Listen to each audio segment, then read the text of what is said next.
السلام علیکم ورحمۃ اللہ وبرکاتہ۔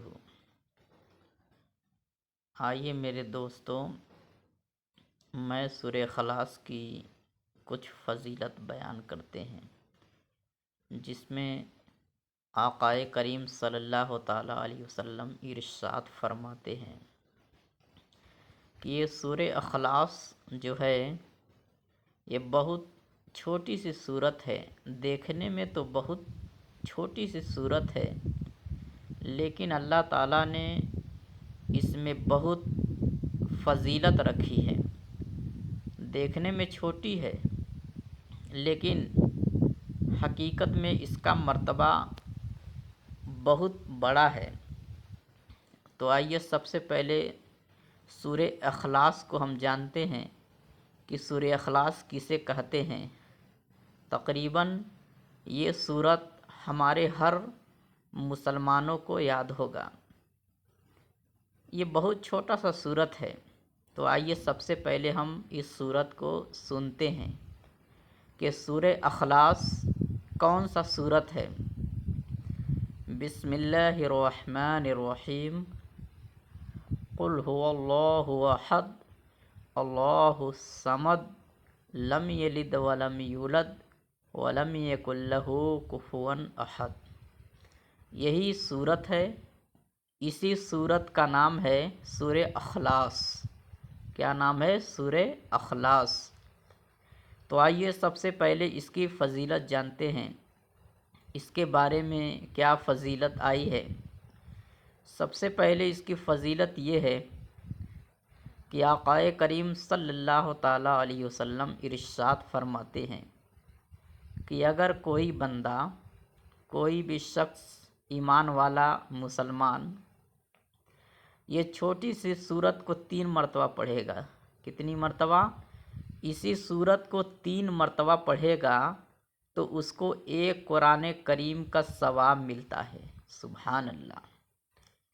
بتائیے کتنی فضیلت ہے۔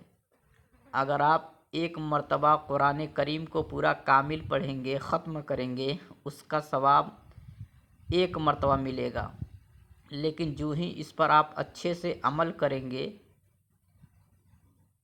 اپنے ایمان مضبوط کر کے اس کو آپ اچھے سے پڑھیں گے 3 مرتبہ سورہ اخلاص کو، تو آپ کو ایک مرتبہ قرآن کریم پڑھنے کا ثواب ملے گا۔ سبحان اللہ! یہ کتنی فضیلت ہے، کتنا ثواب کا کام ہے۔ یہ تقریباً ہر چھوٹے بچوں کو، ہر مسلمان بھائیوں کو سورہ اخلاص معلوم ہوگا، یاد ہوگا، اور یاد کرنا چاہیے۔ جو میرے بھائی کو یاد نہیں ہے تو یہ چھوٹی سی سورہ اخلاص کو آپ ضرور یاد کر لیجئے۔ دیکھیے کتنی چھوٹی سی سورت ہے، لیکن اس کا مرتبہ بہت زیادہ ہے۔ یعنی آپ سورہ اخلاص کو 3 مرتبہ پڑھتے ہیں تو ایک قرآن کریم کا ثواب ملتا ہے۔ اب آئیے دوسری حدیث، آقائے کریم صلی اللہ علیہ وسلم ارشاد فرماتے ہیں کہ اگر بندہ اس سورہ اخلاص کو 10 مرتبہ پڑھتا ہے، یعنی اگر آپ 10 مرتبہ پڑھتے ہیں تو اللہ تعالیٰ آپ کے لیے جنت میں ایک محل تیار کرتا ہے۔ سبحان اللہ! سبحان اللہ! کتنا مرتبہ ہے اس کا، کتنی فضیلت ہے۔ آپ اور ہم ابھی اس دنیا میں ہیں، اور ایک دن ہم لوگ اس دنیا سے جائیں گے، موت آئے گی، موت یقینی ہے۔ اللہ تعالیٰ ارشاد فرماتا ہے کل نفس ذائقۃ الموت، ایک دن موت کا مزہ چکھنا ہی چکھنا ہے، ایک دن یقینی موت آئے گی۔ تو ہم مسلمانوں کو چاہیے کہ اس سورہ اخلاص کو ہر نماز کے بعد، یعنی ایک دن میں 24 گھنٹے میں 5 وقت کی نماز ہوتی ہے، تو 5 نمازوں کے بعد ایک مرتبہ بیٹھ کر ضرور 10 مرتبہ سورہ اخلاص پڑھ لیں۔ اس کا فائدہ کیا ہوگا؟ اس کی فائدہ کیا ہوگا؟ اس کا فائدہ یہ ہوگا، یہ میں نہیں کہتا، ہم وہی بات بولتے ہیں جو ہمارے آقائے کریم صلی اللہ علیہ وسلم نے فرمایا ہے۔ یعنی بندہ سورہ اخلاص کو اگر 10 مرتبہ پڑھ لیتا ہے تو اللہ تعالیٰ اس کے لیے جنت میں ایک محل تیار کرتا ہے۔ سبحان اللہ! 20 مرتبہ پڑھیں گے